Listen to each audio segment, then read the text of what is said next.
चलिए तो आज का क्लास स्टार्ट करते हैं। आज का क्लास में हम लोग हिस्ट्री क्लास 12 चैप्टर नंबर 3 के बारे में पढ़ने वाले हैं, जो कि चैप्टर का नाम है उपनिवेशवाद और देहात। उपनिवेशवाद और देहात,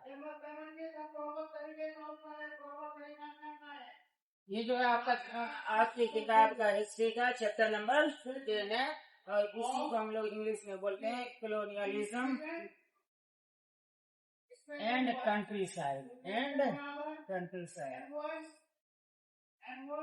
इसमें ज्यादा पढ़ना नहीं है, मेन टॉपिक के बारे में देख लेना है। उपनिवेशवाद और देहात, ये जनरली 2 दिन की क्लास हो सकती है ज्यादा से ज्यादा। तो ये उपनिवेशवाद और देहात है। तो सबसे पहले हम लोग बात कर लेते हैं कि उपनिवेशवाद होता क्या है। बता सकते हैं उपनिवेशवाद होता क्या है? उपनिवेशवाद का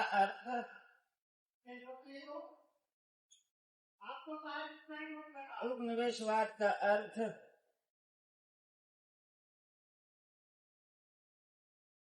किसी देश का अन्य देश पर, किसी देश का अन्य देश पर, अन्य देश पर या क्षेत्र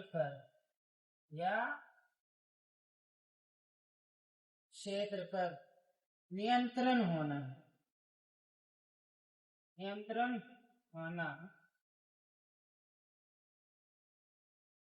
और शासन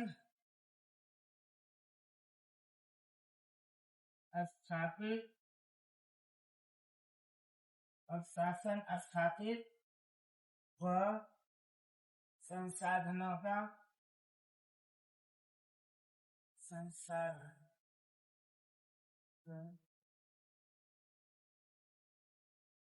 दोहन।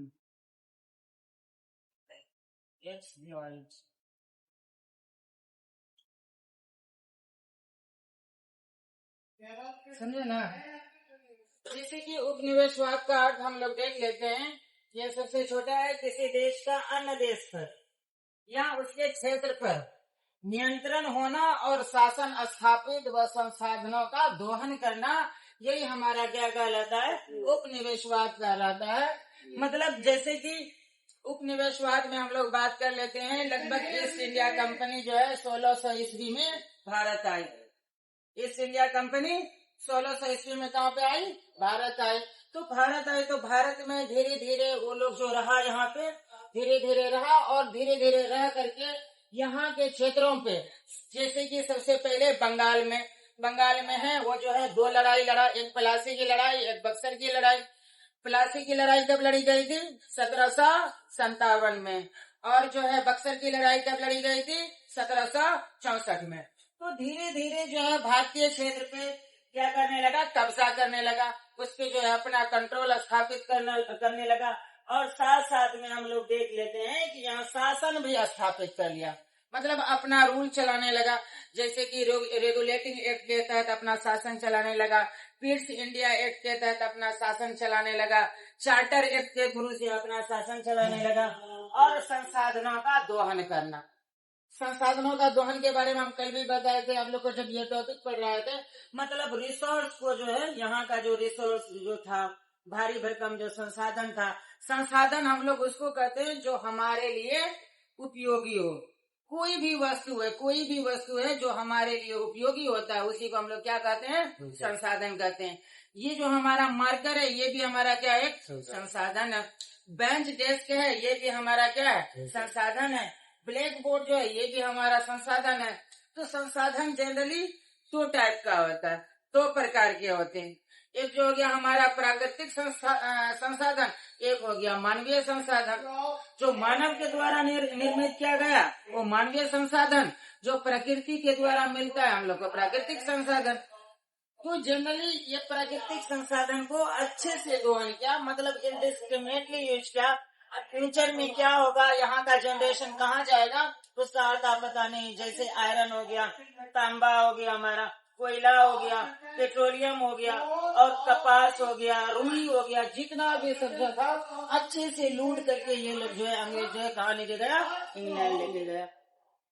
तो इसी को हम लोग जनरली क्या बोलते हैं कि उपनिवेशवाद बोलते हैं या कॉलोनियलिज्म बोलते हैं। यानी कि जैसे कि भारत देश पर कौन उपनिवेश बना, इंग्लैंड। हमारा ब्रिटेन क्या बना, उपनिवेश करने लगा यहाँ पे भारत में आकर के। तो धीरे धीरे भारत में आया तो आया, धीरे धीरे यहाँ के शासन भी स्थापित कर लिया, यहाँ नियंत्रण भी करने लगा और संसाधनों का रिसोर्स भी करने लगा। और ये इतना पावरफुल बन गया, रहते रहते इतना पावरफुल बन गया कि इसकी तुलना में कोई भी, चाहे वो भारतीय रियासत हो, राजा रजवाड़ा हो, चाहे फ्रेंच हो, चाहे पोर्टुगीज हो, कोई भी इसका मुकाबला नहीं कर पाया। यानी कि सुप्रीम बन गया, इंडिया के लिए क्या बन गया, सुप्रीम बन गया। तो उसी को बोलते हैं हम लोग उपनिवेशवाद। और देहात बाबू हम लोग किसको बोल देते हैं, देहात किसको बोलते हैं, ग्रामीण क्षेत्र को हम लोग क्या बोल देते हैं, देहात बोलते हैं कि नहीं। ग्रामीण क्षेत्र, ग्रामीण क्षेत्र को क्या बोलेंगे, ग्रामीण क्षेत्र जो होगा उसी को हम लोग देहात कहेंगे। यहाँ के लोग, ग्रामीण क्षेत्र के लोग क्या होते हैं, यहाँ के लोग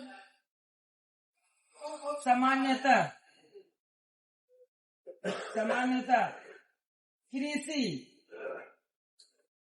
तथा पशुपालन पे आश्रित रहते हैं, तथा पशुपालन समझते हैं ना, पशुपालन पर आश्रित रहते हैं,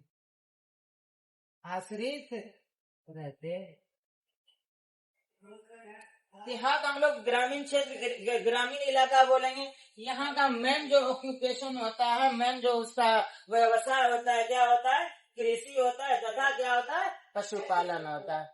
पशुपालन में जैसे कि भेड़ हो गया, मुर्गी हो गया, मछली हो गया, गाय हो गया, बैल हो गया, ये सब जो है पशुपालन जनरली हम लोग करते हैं। और कृषि तो यहाँ पे गांव में होता ही है।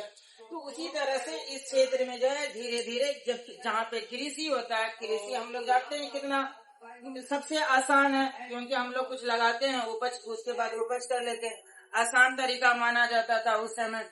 तो ब्रिटिश जब भारत में आया, यहाँ पे रिसोर्स करने के साथ साथ, रिसोर्स को यूज करने के साथ साथ वो लोग जो है दिमाग लगाया कि यहाँ जो जंगल है पूरा, इसको साफ करके यहाँ पे क्या प्रैक्टिस किया जाना चाहिए, कृषि प्रैक्टिस किया जाना चाहिए। यहाँ पे कृषि होना चाहिए। कृषि से हम लोग क्या वसूलेंगे, कृषि से हम लोग जो है लगान वसूल करेंगे, कर वसूल करेंगे, यानी कि इसको हम लोग राजस्व वसूल करेंगे। तो इसी के तहत वो सबसे पहले जो है 1793 ईस्वी में स्तंभरारी बंदोबस्त शुरू किया। स्तंभरारी बंदोबस्त बोलिए या अस्थाई बंदोबस्त बोलिए या जमींदारी ये बंदोबस्त बोलिए। तो इसका जो है 3-4 नाम है। सबसे पहला जो चेंज आया, ये जो है स्तंभरारी बंदोबस्त या जमींदारी बंदोबस्त कौन लेके आया था, बता सकते हैं? उसका नाम था लॉर्ड कर्नवालिस। यानी कि ये जनरली राजस्व वसूलने का तरीका था। यानी कि जो जमीन में जो आप जो कृषि करेंगे, आप जो कुछ पैदावार लगाएंगे, कुछ फसल जो लगाएंगे, उसके बदले में आपको जो है सरकार मतलब कौन, ब्रिटिश को क्या करना पड़ेगा, टैक्स देना पड़ेगा। क्योंकि ये तो नियंत्रण कर ही रहा है, ये शासन चला ही रहा है, संसाधन का रिसोर्स कर रहा है। तो यहाँ का जितना भी संसाधन होगा, हम लोग जानते हैं लैंड भी एक संसाधन ही है। लैंड भी क्या है, एक संसाधन है। लैंड जब संसाधन है, जब भूमि हमारा संसाधन है, तो उसके कब्जा किसका होगा, ब्रिटिश का ही होगा। तो इसलिए वो जो है खेती करवा करके लोगों से क्या वसूलने लगा, राजस्व कर या लगान वहाँ से वसूलता था। और उसमें सबसे बड़ा स्टेट जो था हमारा, जो बोल सकते हैं, ये जमींदारी सिस्टम था। कौन सा सिस्टम, जमींदारी सिस्टम। जमींदारी ये बंदोबस्त बोल लीजिए इसको, स्तंभरारी बंदोबस्त बोल लीजिए, स्तंभरारी बंदोबस्त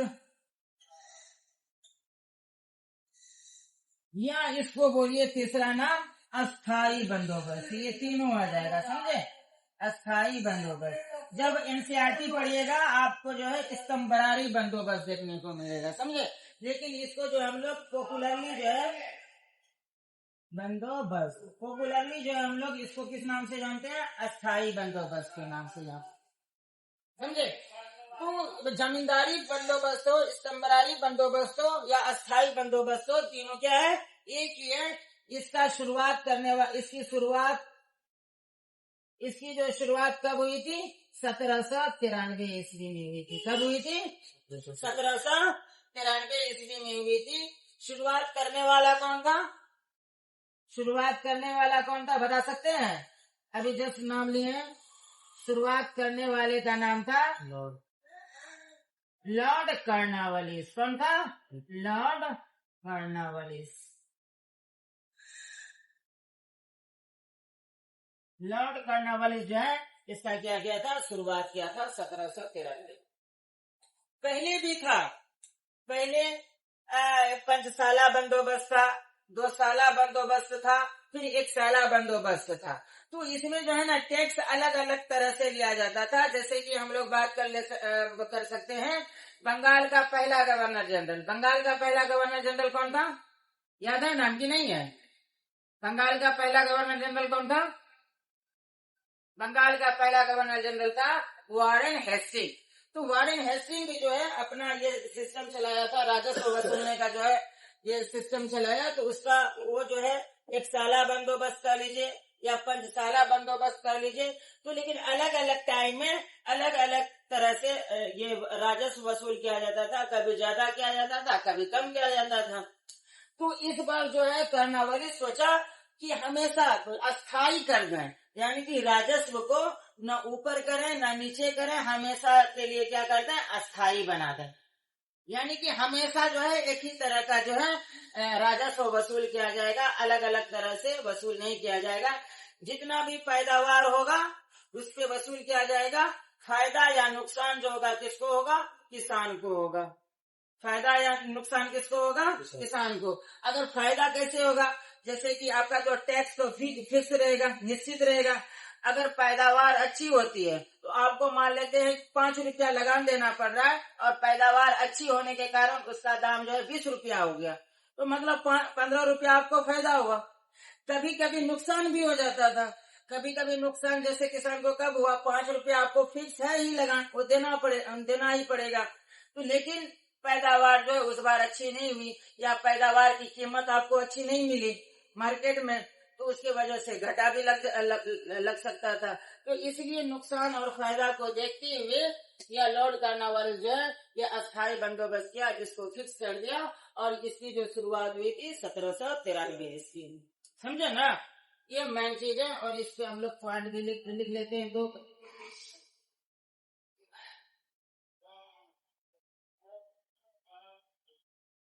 इस बंदोबस्त में ये भी याद रख लीजिएगा, इस बंदोबस्त में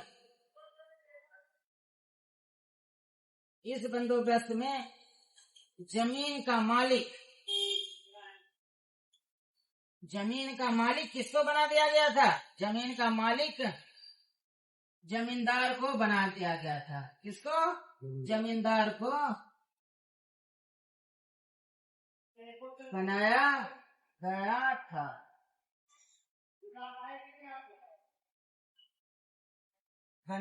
था। समझे?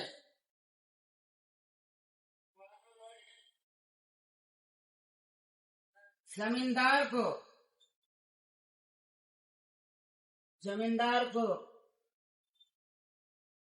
लगा भूमि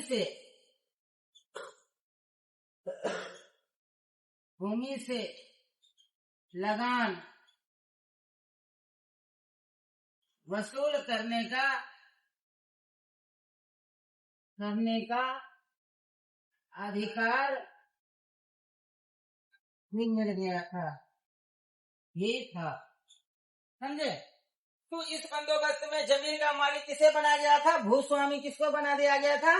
जमींदार को बना दिया गया था। समझे? जमींदार ही मैन था और जमींदार को भूमि से लगान वसूल करने का अधिकार भी था।